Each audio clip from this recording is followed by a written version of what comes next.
Hey guys, what's up? We are back with some more reactions after dark, and we are of course going to be watching She Roasted Her Own Niece Over Charcoal for 3 hours, all for money, by Dark Asia with Megan. Now that is a title and a half. That is like incredibly crazy thing to think about.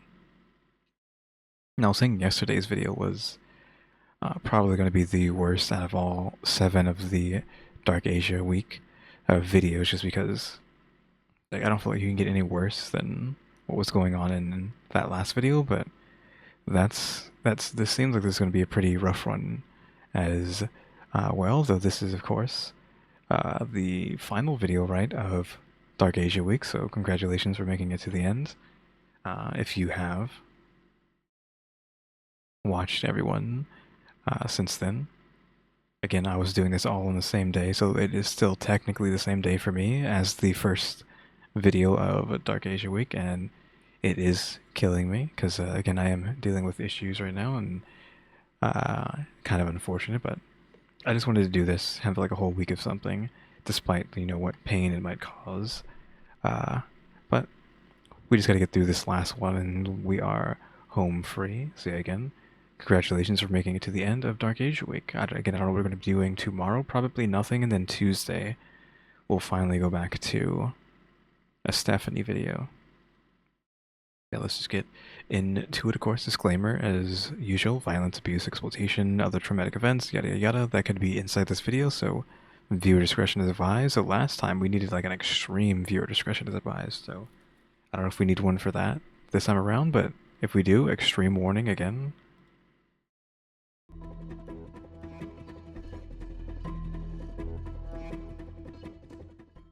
What would you do for power? What would you sacrifice for your career? Some of us might struggle to answer those questions, but not this 79-year-old woman who was willing to do absolutely anything to maintain control of a restaurant.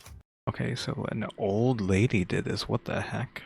Anything, including roasting her own niece alive for 3 hours. So what happened? Today's case comes from South Korea, a story that sounds too horrific to be real, but unfortunately it is. This is the Incheon barbecue restaurant torture case. Oh, the video keeps messing up there. Yeah, like 3 hours just to keep your restaurant up. Like, what the heck?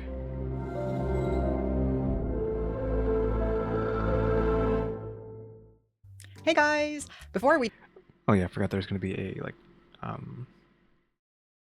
ad in this because it said paid promotion up in the corner before the video started. Move out of the QR codes there for whatever the heck this is gonna end up being, but we're probably gonna end up skipping this until we get to like the end of the ad.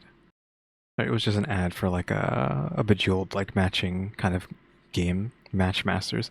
I might have seen this before, I'm not sure, this game. I might have seen someone else play this, but there's the QR code again. I'm moving out of the way so you can see it, but yeah, it was just for a mobile game. and shared with everyone you know. Let's see who the real matchmaster is around here. On June 28, 2025, South Korea sat glued to their television screens as the investigative program Unanswered Questions aired an episode that would haunt viewers for weeks. For those unfamiliar, Unanswered Questions have been digging into South Korea's darkest mysteries since 1992, and they are the ones who investigate the cases that fall through the cracks: missing persons, unsolved murders, corporate fraud. But this episode was completely different. This one would leave even seasoned investigators shaken. The case involved a woman who'd been burned to death, not in an accident, not in a fire, but deliberately tortured with burning charcoal by her own family. And the reason was an alleged exorcism performed by her shaman aunt. And remember, this is South Korea. People were shocked because this kind of belief, exorcism rituals that lead to crimes, is not common in South Korea. Because the program aired on national television, all names have been changed to protect identities. Wouldn't this imply that they already knew that who burnt her, and then should this not be unsolved? It should be solved because they knew who did it and they should be arrested? But the horror of what happened, that is all too real. So let's start with the victim. We will call her Lee Soo-yeon.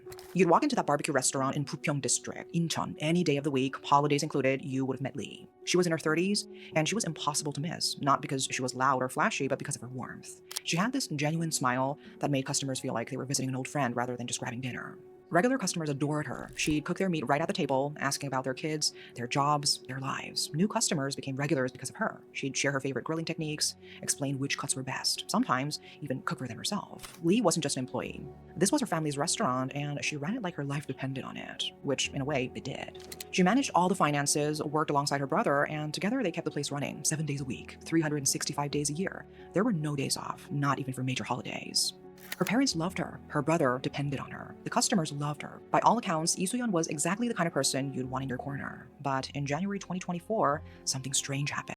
Okay, so not that long ago, just a year ago. The restaurant that never closed suddenly shut its doors without any explanation or notice. There were just locked doors where there should have been the smell of grilling meat and the sound of satisfied customers. Regular customers were confused. Some So that's at the restaurant. Is that an actual picture of the restaurant, but it's just blurred out so you can't figure out what it is, like where it's at? But it is like the restaurant. even tried asking Lee's parents what was going on, but the couple had vanished without a word. Even the neighbors had no idea where they'd gone. It was as if they just disappeared into thin air. Then a few weeks later, the restaurant reopened. Lee was still there, smiling as always, greeting customers like nothing had happened. Her brother was there too. The familiar aroma of Korean barbecue filled the air once again. Everything seemed normal, except for one thing. There was a new manager, a 79-year-old woman who'd taken over from Lee's parents. Her name was Shim, and she was Lee's aunt. To the casual observer, Shim probably seemed harmless, maybe even charming. A chatty older woman who liked to socialize, the kind of person who'd tell you your fortune over tea. But the people who really knew Shim understood she was dangerous. She was unpredictable, a master manipulator who'd been perfecting her craft for decades. Shim wasn't just Lee's aunt, she was a mudang, a traditional Korean shaman. Now let me explain what that means. In Korean spirituality, shamans hold a sacred role. They're believed to be conduits between the earthly realm and the spirit world, Okay, sure. channeling supernatural energy to help people. They perform rituals, enter trance-like states, dance, chant, and communicate with spirits on behalf of those seeking guidance or healing. Shim had been practicing shamanism for 40 years. She'd built a reputation and had a lot of followers. And most importantly, she had her family completely under her control.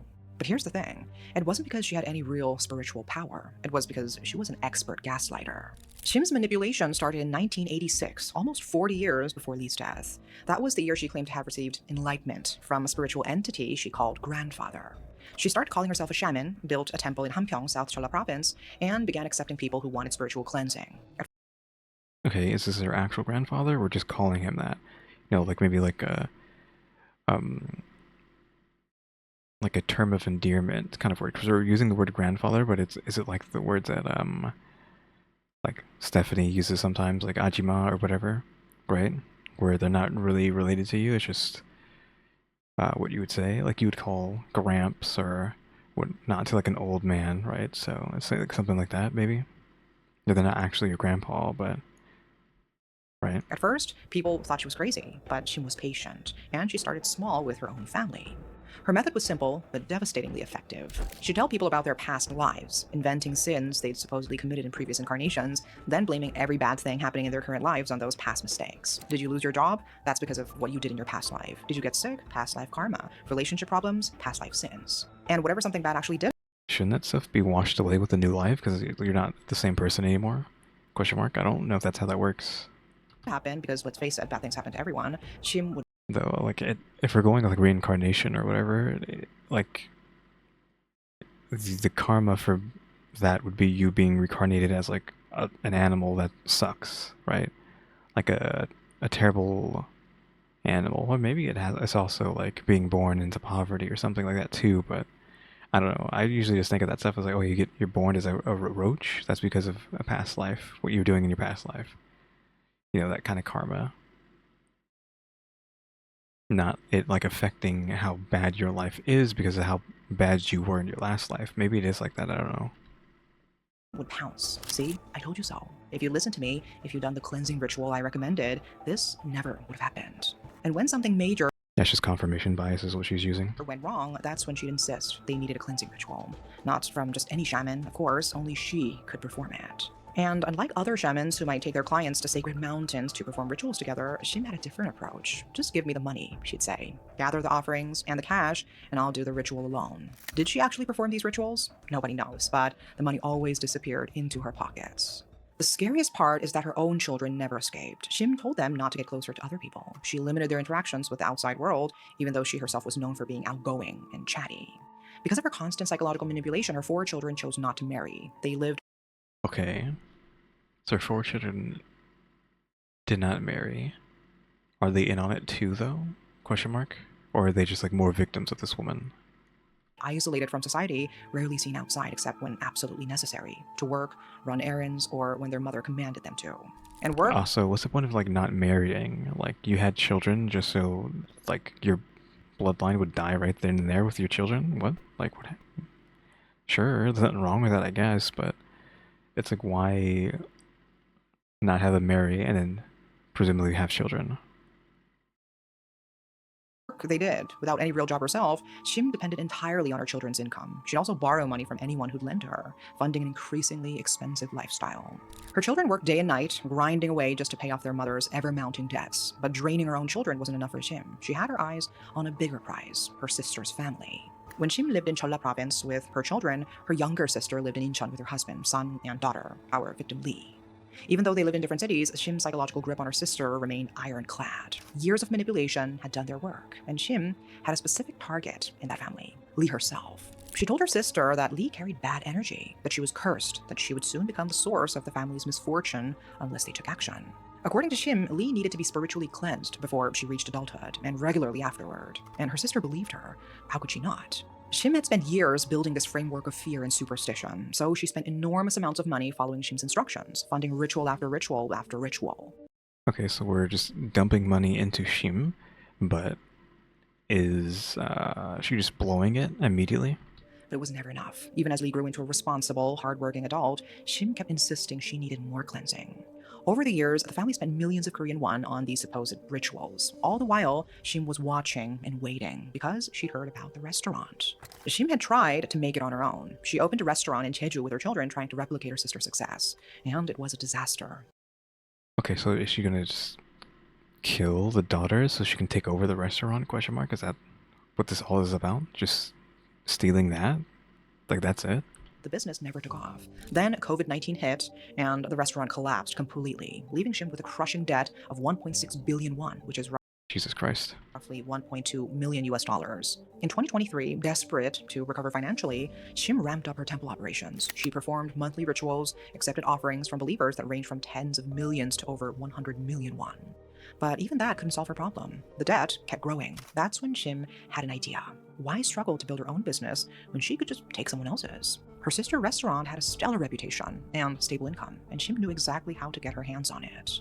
Shim's plan was methodical and cruel. At first, she needed to get rid of Lee's parents, so she manipulated her sister into thinking they needed to leave Incheon and move to Ulleungdo, a remote island off the coast. Okay. It's kind of crazy that they're believing her, but like this woman is just so mentally just destroyed by her sister. Like she's just going to believe anything she says. She made it sound urgent, spiritual, necessary, and her sister, after years of psychological conditioning, agreed. But Shim wasn't alone. She then convinced the family, including Lee and her brother, to transfer the restaurant's legal ownership to Lee personally. The reasoning seemed sound on the surface. Lee's name wasn't attached to any debt, so it would protect the business. Lee agreed, not realizing she was signing away her freedom. Because even though Lee's name was on the paperwork, Shim made it clear who was really in charge. When the restaurant reopened after that mysterious closure in January 2024, Shim installed herself as the manager. And for the next 6 months, Lee worked herself to the bone. Lee did everything. She cooked, she served customers with the same warm smile, building relationships just like she always had. She managed the income and handled the finances. But there was one crucial difference. Instead of the money going into the restaurant's account, Lee was instructed to send every penny directly to Shim's personal bank account. Where did the money go? Not to the restaurant, that's for sure. It went to paying Shim's loan interest, which had ballooned because she was constantly late on payments.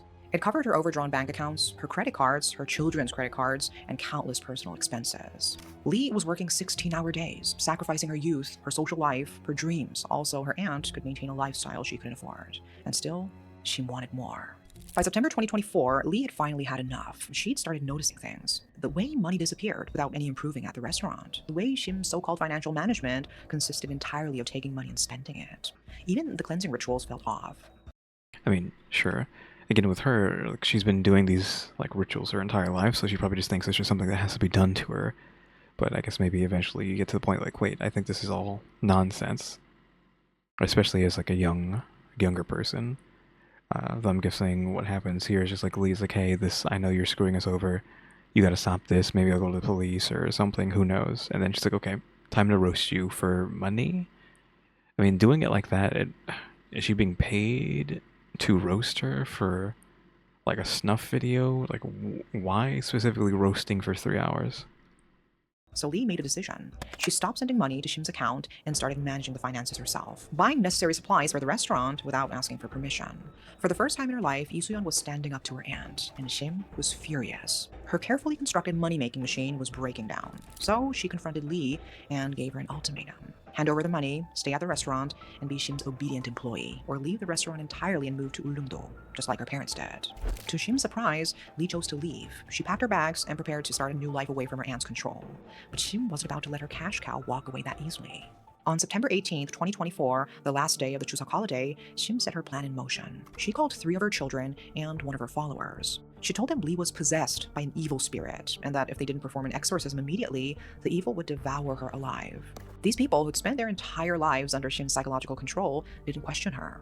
That afternoon, they constructed a metal structure on the 2nd floor of the restaurant. Based on the TV program's investigation, it resembled a massive grill, the kind Again, what does killing her accomplish? Because she's supposed to be your cash cow, right? What does killing her do? Unless she somehow didn't know she was gonna get killed. She was just trying to like punish her, torture her, and get her to stick around. But then it went too far and she died. you use for meat, but scaled up to hold a human being. Then they went to get Lee. Lee must have known something was wrong the moment they came for her. The CCTV footage showed her struggling, fighting with everything she had, trying desperately to escape. But one woman can't overpower 3 people. They dragged her to the 2nd floor, forced her face down onto the metal structure, and gagged her so she couldn't scream. Then they tied her hands and feet so tightly that every movement left marks on her skin. Then came the charcoal. One of Shim's sons entered carrying a large basin filled with burning coals. I'm assuming this is like actual clips from the show. Like it's a what is it called? Dramatization. Like it's a dramatization on the show of what occurred, or what they assume occurred. Lee's struggles intensified. She knew what was coming. He crouched down and placed the basin directly underneath her body. The irony was almost too cruel to comprehend. Lee had spent years of her life at that grill, carefully cooking meat for customers, perfecting her technique, using fire to create something that brought people together. Now, that same method, charcoal and heat, was being used to torture her to death. According to the investigation, the torture lasted approximately 3 hours, from 3:49 p.m. until around 6:45 p.m., when Lee finally lost consciousness. During this time, the perpetrators took turns adding more charcoal to maintain the heat. Again, it does say she roasted her own niece over charcoal for 3 hours. So, is there hope that she didn't die? Question mark? Because she says she lost consciousness at the end. Does that mean she's still alive, or were the burns too severe after that point? And then, or was she like, because I don't, what happens to you if you get cooked, right? Are all your organs destroyed on the inside? Medical experts who testified noted that Lee would have experienced excruciating pain as the metal structure heated up, causing 3rd and 4th degree burns across her body. Or the way we're talking now seems like she is gone. The carbon monoxide from the burning charcoal would have made breathing increasingly difficult, while the extreme heat caused progressive damage to her internal organs. Investigators noted that at several points, Lee showed signs of seizures and convulsions, clear indicators that her body was shutting down from the trauma. Yet no one stopped. They continued watching, continuing the ritual, even as Lee's body went into shock. Finally, she lost consciousness.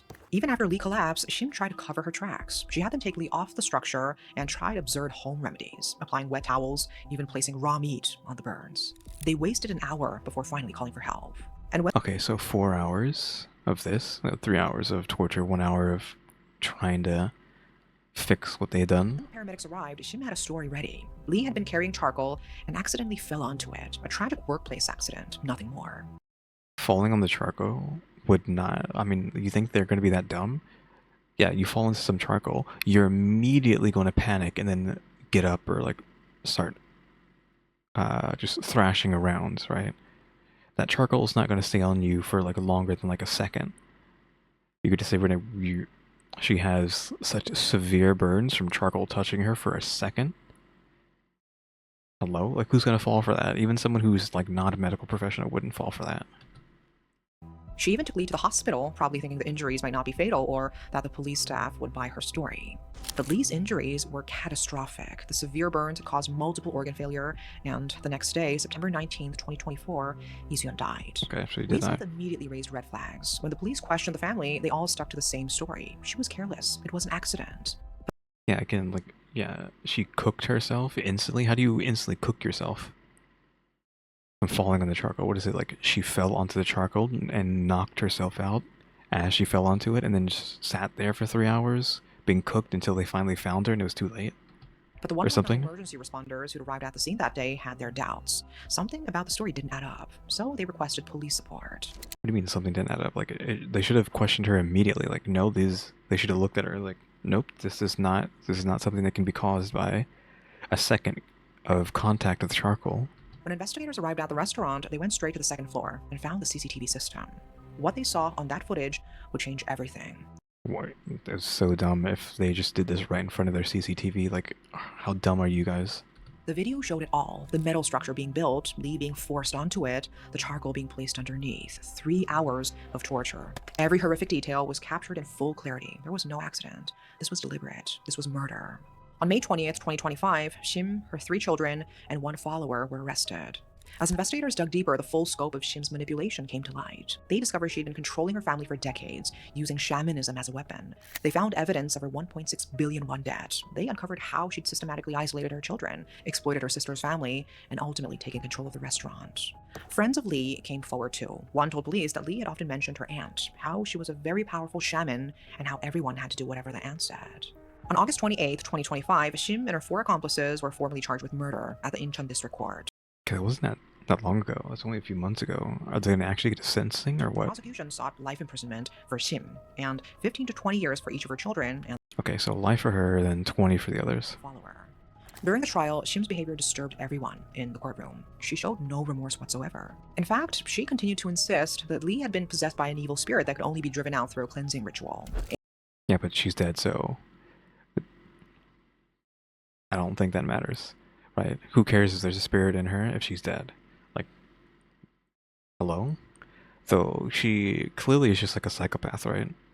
She doesn't really care about anything. She doesn't have any empathy, right? Other than for herself. She's a narcissist, greedy, and is a psychopath, like cut and dry. In her mind, she had done nothing wrong. But perhaps the most shocking moment came when Lee's parents testified. Instead of demanding justice for their daughter, They're so manipulated that they're gonna be on the side. Lee's parents pleaded for leniency. They asked the court to acquit Shim and the other defendants. They claimed Lee had been possessed, that she'd carried bad energy since childhood, that what happened was a tragic accident during a legitimate spiritual ritual. Even in death, Lee couldn't escape her family's delusion. The public was outraged. Online forums exploded with debates about how deep Shim's manipulation must have run to make parents side with their daughter's murderer. In September 2025, the court delivered its final verdict. Shim was sentenced to life imprisonment, and 4 of her accomplices, including her children, received prison terms ranging from 20 to 25 years. Extra years. It wasn't just 15 to 20, it was 20 to 25. 2 others, convicted of aiding and abetting, were each sentenced to 10 years. The judge noted the extreme brutality of the crime and the decades of calculated psychological. Though, just to be clear, Shim got life in prison. Yeah, it's like, oh yeah, great. Shim is like 80. She's like 80.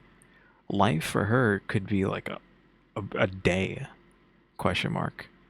So it almost isn't even justice because she's gone her entire life ruining people's lives.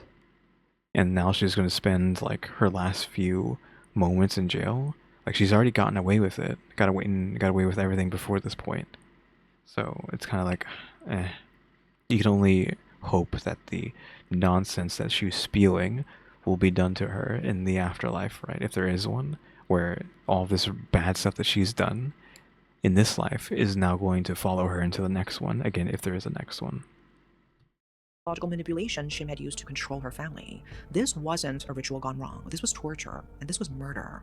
Lee would never smile at her customers again. She would never share her cooking tips or live the life she deserved. But at least her killer would spend the rest of her days behind bars. So this case forces us to think, how far would people go for money, for power, for control? And maybe even more disturbing, how much manipulation can a person endure before they stop being able to recognize the truth? Lee's parents still believe their daughter was possessed after decades. Yeah, that's like even a worse part. Like they still think their aunt didn't do anything wrong. It's like they literally, I don't know how she brainwashed them so badly. Like Jesus Christ. Under Shim's influence, they can't see reality anymore. They've lost their daughter twice, once to murder and once to the lie they still believe. It is heartbreaking to think about what Lee went through. An innocent life taken, a young woman whose only crime was trusting the wrong people. May she rest in peace, and may her story remind us of how easily the human mind can be broken, reshaped, and controlled under the weight of manipulation. Cases like this aren't as rare as we'd like to think. All over the world, people commit atrocities in the name of spirituality, of cleansing, of driving out demons. And families, bound by years of psychological abuse, become complicit in their own destruction. So, what do you think? Was Lee's parents' response the result of decades of manipulation? Or is there something even darker at play? Something that we might never know? Let me know your thoughts in the comments below, and that is all for today. Thanks for watching.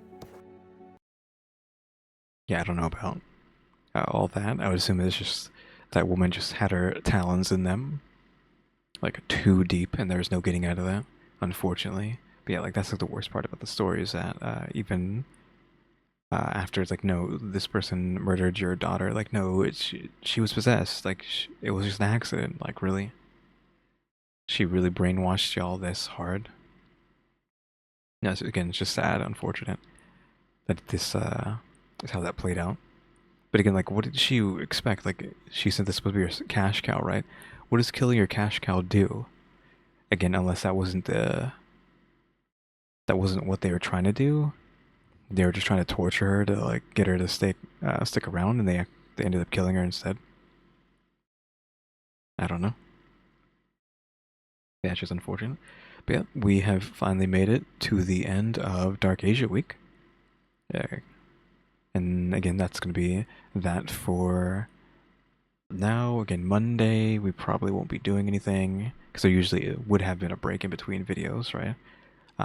Tuesday, we'll probably get back to Stephanie stuff, as usual.